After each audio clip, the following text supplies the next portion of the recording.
Bonsoir, je suis Cédric Rostand, homme de foi et de conviction. Bienvenue dans la vie d'un chrétien. Je vous ai fait la promesse de vous donner de temps en temps mes expériences de lecture sur cette chaîne.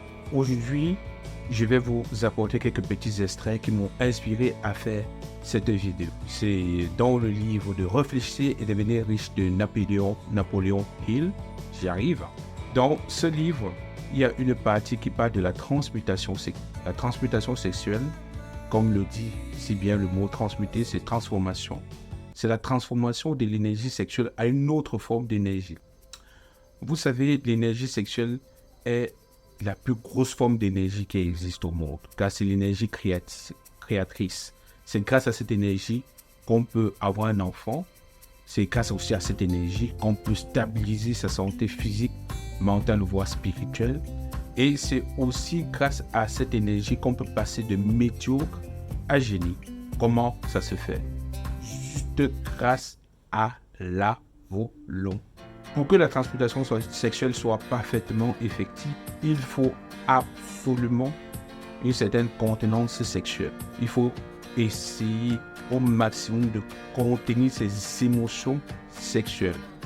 Voilà pourquoi ceux qui savent le faire, à un certain âge, vers la quarantaine, voire 50 ans, arrivent au summum de leur art, grâce à la transmutation sexuelle. Mais ceux qui n'y parviennent pas, chutent, et à un certain âge, se retrouvent dans les nuages, plus précisément.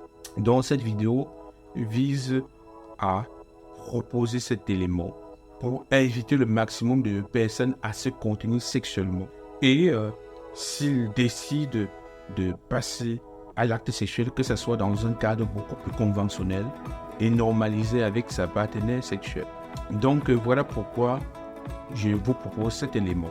Et je persiste en réinsistant que cette énergie est en transmission sous la meilleure des formes, parce que étant considérée comme une énergie à refouler, à abattre, à frustrer, cela génère en la personne qui le fait beaucoup de frustration, beaucoup de colère et beaucoup de haine. Voilà pourquoi quelquefois on a l'habitude de dire que les hommes qui se contiennent énormément, ou bien les femmes qui se contiennent énormément, sont très frustrés. C'est parfois vrai, c'est parfois faux. Ça dépend de si la personne qui se contient sait canaliser cette énergie sexuelle. Parce qu'il ne faut pas la refouler, mais il faut simplement la canaliser dans le domaine que l'on voudrait mener. Ça peut être sur le plan scientifique, sur le plan politique, en termes de business, etc., etc. Quel qu'en soit le domaine que l'on décide de faire, il suffit juste de canaliser l'énergie sexuelle vers ce domaine. Donc, sur ce, je vais vous apporter quelques petits éléments, puisque le titre de cette vidéo, c'est la transmutation sexuelle face à la sexualité. Le premier élément lié à la sexualité, c'est la masturbation, puisque c'est un élément qui m'a longtemps trimballé dans la boue. Voilà pourquoi je vais plus ou moins insister dessus. La masturbation qui est aussi décrite dans la Bible comme le péché d'Onan. Onan, c'était qui? C'était le premier fils, c'était l'un des fils, pas le premier plus précisément. C'était plutôt le troisième fils de Judas dans la Bible. Le premier fils du fameux Jacob, plus précisément. Et Judas avait 3 fils. Le premier avait épousé une charmante dame. Il est mort. Le second est venu prendre pour épouse la même dame, mais étant méchant, il va aussi mourir. Et le troisième, ayant pris la dame, va commettre un acte plutôt préjudiciable. C'est qu'à chaque fois, au lieu de faire l'acte sexuel et de verser dans la dame, décidait en permanence de retirer rapidement son sexe et puis de se souiller. Et cet acte va déplaire à Dieu. Par conséquent, Dieu doit frapper l'individu au nom d'Onan, qui est décrit dans la Bible, en Genèse. Donc, c'est le premier péché qui représente ce qu'on appelle la masturbation de façon globale. Donc, la masturbation, c'est un acte de souillure dont Dieu déteste, dont Dieu a la haine pour la masturbation, plus précisément. Et je vais aussi décrire un phénomène.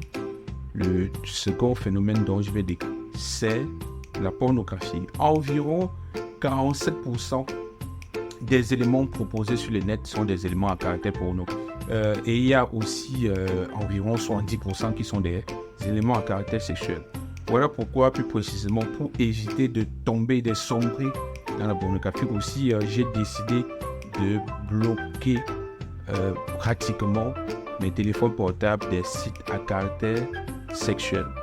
Je pense que dans une prochaine vidéo pas très lointaine, je vais vous proposer des éléments pour vous montrer comment faire pour bloquer aussi cette différence. Et les éléments liés à la sexualité débridée, nous avons l'homosexualité. C'est une sexualité qui n'est pas conventionnelle dans la Bible, plus précisément, et n'étant pas conventionnelle, fait intervenir certains éléments, détruit tout simplement la virilité et anéantit la capacité de l'individu de transmuter l'énergie. Voilà pourquoi même les individus qui sont castrés, donc qui ont la castration, que ce soit chimique ou physique, perdent de leur virilité, perdent de cette énergie sexuelle qu'ils pourront transmuter dans d'autres domaines et deviennent beaucoup plus dociles. Et le deuxième élément, c'est celui de l'infidélité. L'infidélité génère aussi une grosse perte en termes d'énergie. Et je ne peux pas citer non plus des éléments comme la polyandrie, la polygamie, etc., etc. Donc le seul qui est conventionnel dans la Bible, c'est le mariage entre l'homme et la femme. Et étant conventionnel entre deux individus ne forment qu'une seule chair, Paul va plus loin en disant que pour servir Dieu avec une extrême puissance, il est nécessaire de rester seul. Voilà ce que Paul décrit dans la Bible. Mais que si quelqu'un voit qu'il ne peut point se contenir, il est nécessaire de se marier. Et aussi, tout dépend de la grâce que le Seigneur apporte à chaque individu. Je profite de cet élément pour vous partager mon expérience personnelle. Quand j'étais au lycée, par exemple, dès la classe de 3e, on m'avait orienté pour la A parce que je n'étais pas très bon dans les matières scientifiques. Arrivé en seconde A plus précisément, j'ai essayé de me démerder et puis ayant la passion et l'envie pour les sciences, j'avais décidé de faire ce qu'on appelle, j'avais écrit une requête pour qu'on puisse me muter pour la D, ce qui a été chose faite à ma grande. Et j'avais à l'esprit une seule chose, c'est que si je réussissais à me contenir et à me concentrer à fond sur les études, je pense que j'aurais pu, dans mon esprit, j'avais cette envie indéniable de percer et pour ça je savais qu'il était nécessaire de se contenir. Voilà pourquoi dans tout mon parcours secondaire, voire universitaire, je ne plus précise. Et ça a été à mon avantage lorsque je suis sorti de la fac pratiquement, le Seigneur m'a appelé à le servir. Donc voilà pourquoi je n'ai pas eu plus précisément. Parce que je savais qu'en se contenant sexuellement, quand je parle d'expérience sexuelle, c'est avec des femmes plus précisément. Donc voilà pourquoi, des femmes et des hommes. D'accord. Donc voilà pourquoi j'avais déjà à mon esprit très tôt qu'il était nécessaire de se contenir. Et à la suite, j'ai eu mon bac D. Et du bac D, j'ai fait mes études supérieures en réseau de télécommunications, ce qui était trop physique et matheux. Donc c'est pour tout simplement préciser que la transmutation sexuelle, c'est une réalité, c'est un fait, c'est indéniable et c'est extrêmement puissant. Donc, merci d'avoir regardé cette vidéo. Je ne peux pas louper sans partager ce petit élément, cet extrait de la Bible avec vous dans le livre de Corinthiens. 1 Corinthiens, dans le chapitre 7, le verset 2 à 10. On y va. Toutefois, pour éviter l'impudicité, que chacun ait sa femme et chaque femme ait son mari, que le mari rende à sa femme ce qu'il lui doit et que la femme agisse de même envers son mari. La femme n'a pas autorité sur son corps, mais c'est le mari, pareillement. Le mari n'a pas autorité sur son propre corps, mais c'est la femme. Ne vous privez point l'un de l'autre, si ce n'est d'un commun accord pour un temps, afin de vaquer à la prière, puis retourner ensemble de peur que Satan ne vous tente par votre incontinence. Je dis cela par condescendance. Je n'en fais pas. Je voudrais que tous les hommes soient comme moi, mais chacun tient de Dieu un don pas Dieu. l'un d'une manière, l'autre. À ceux qui ne sont pas mariés et aux veuves, je dis qu'il est bon de rester comme moi. Mais s'il manque de continence, qu'ils se marient, car vaut mieux se marier que de.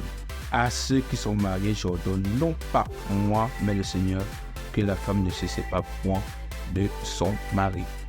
Donc, merci d'avoir regardé cette vidéo et le résumé, ce que je viens de partager, c'est qu'il est extrêmement important de se contenir sexuellement pour pouvoir atteindre ses propres objectifs. Et dans le cas où l'on ne peut pas se contenir sexuellement, il est nécessaire une femme et avec elle, de temps en temps, avoir des périodes où il faut se contenir pour se concentrer, pour concentrer son énergie sexuelle à ce qu'on veut, que ce soit dans le sens de la prière, que ce soit dans le sens de ses propres affaires. Merci d'avoir regardé ça. N'hésitez pas à cliquer sur la cloche de notification, à partager.